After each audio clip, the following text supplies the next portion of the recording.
अच्छा 2 चीज़ें हैं सर, देखिए आपने जिस तरह बात की ये ऑब्वियसली तमाम जो सीनियर लीडरशिप है उन्होंने कहीं न कहीं किसी स्टेज पे जेल फेस की। लेकिन अब खान साहब के मसाइल ये हैं कि वो कहते हैं कभी मेरी लाइट बंद कर देते हैं, कभी अखबार बंद कर देते हैं, कभी मरियम नवाज सख्त सख्त जो है ना गर्मी के दिन थे, हुँ। मलमल के दुपट्टे जो मलमल असल मलमल जो होती है उसके हुँ। दुपट्टे पानी में भिगो के सर के ऊपर रखती थी हुँ। किसी जब हीट उनको स्ट्रोक ना हाउस हो अरेस्ट जाए। किया गया नहीं था, नहीं जब जेल जेल में में थी। थी। ठीक। हुँ। इनको तो कूलर मिला हुआ है, तस्वीरों के अंदर आपको हुँ। डेजर्ट कूलर भी नजर आ रहा है, हुँ। ट्रेडमिल नजर आ रही है।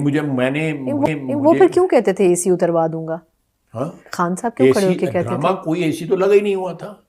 और वहां पे वो जो हुँ। बेवकूफ लोग बैठे थे जलसे के हुँ। अंदर, हुँ। जिन्होंने 10-10 15-15 साल से पाकिस्तान में नहीं आए। की जब बात कर रहे हैं। मैं अमेरिका की खिताब की हुँ। बात कर रहा हूँ, हुँ।